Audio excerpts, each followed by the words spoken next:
What's up everyone, Jason Turley here. We're back with more DEADFACE CTF. Today we are looking at the forensics challenges.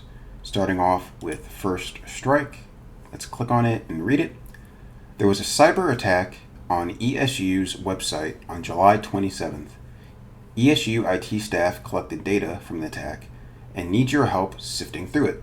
What IP address did the attack originate from? Submit the flag as flag, an IP address, and they give an example, and then they give us an access.log and an error.log file. Alright, those are typically for Apache web servers. So let's right click, copy link, go to our terminal. I've already created a working directory. Let's download that, rename it to access.log, and let's do the same thing for the error.log. Copy wget error.log. Clear the screen. ls-l. Alright, they both downloaded successfully.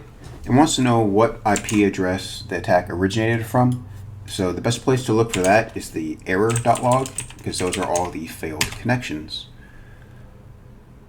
Okay, so we see the client, their IP was this, and then their port number, and they attacked the host name Eastern State University. That's ESU. Okay. Are there any other IP addresses? I'm hitting space to page through. So far, this looks like the only IP. Let me copy it, quit out of this, and do grep tech v, paste in that IP for error.log.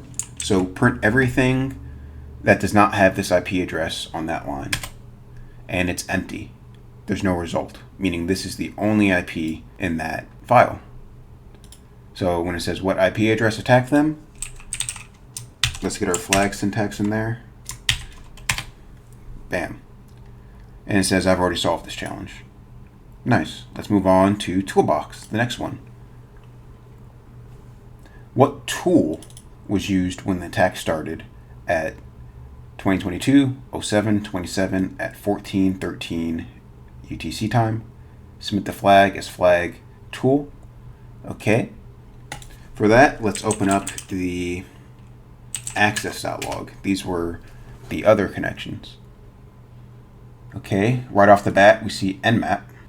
Hit space to page through. We see Nikto, which is a popular web attacking tool. Page down, page down. Do we see anything else? Okay, we see some Etsy host, Etsy password.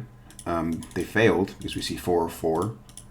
That's an error HTML response, or HTTP response. Okay, so we see Nikto and we see nmap, and they said the time was, what was the time? Let's double check. 14:13 UTC. Let's hit G to go to the top of the file. 14:13, that's nmap. Nikto happens later. Nikto happens at 14:15. So the correct answer is nmap. Flag, nmap. Okay, pretty simple. We've already done Gravedigger in a previous video. I'll leave that for you guys to watch.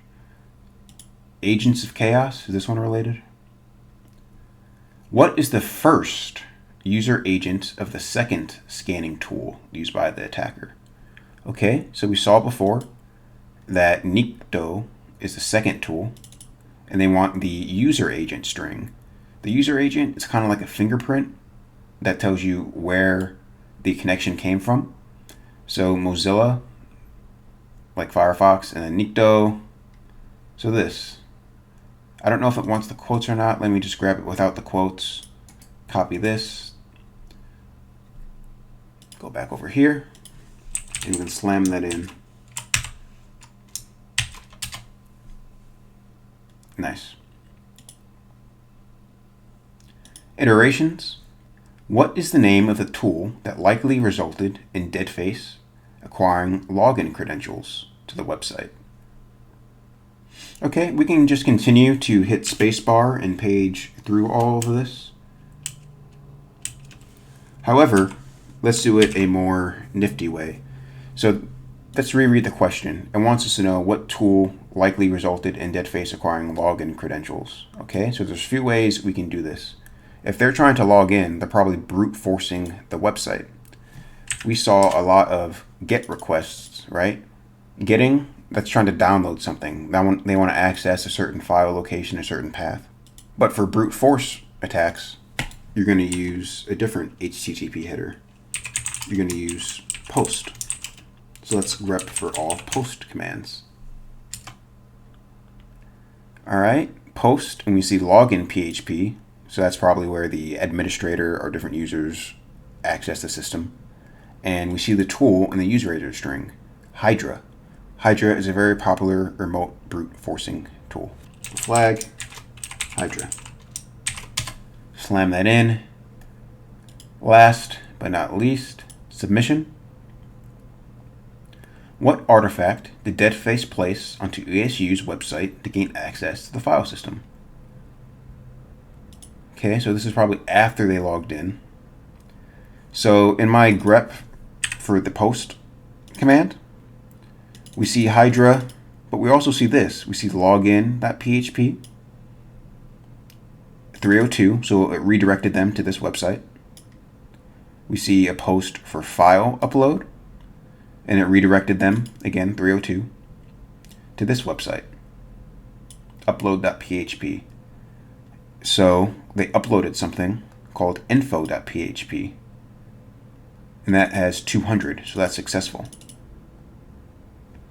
So it looks like the attackers uploaded info.php, and somehow that gave them remote access to the file system. There's no way to see what that is. I'm not sure. I believe if I go to this website, I'm curious, will I get anything? If I can just copy this and try to open it up in Firefox. You don't have to open up Firefox from the command line. I just like being extra. All right, it takes us over here. Let's see if this website resolves at all.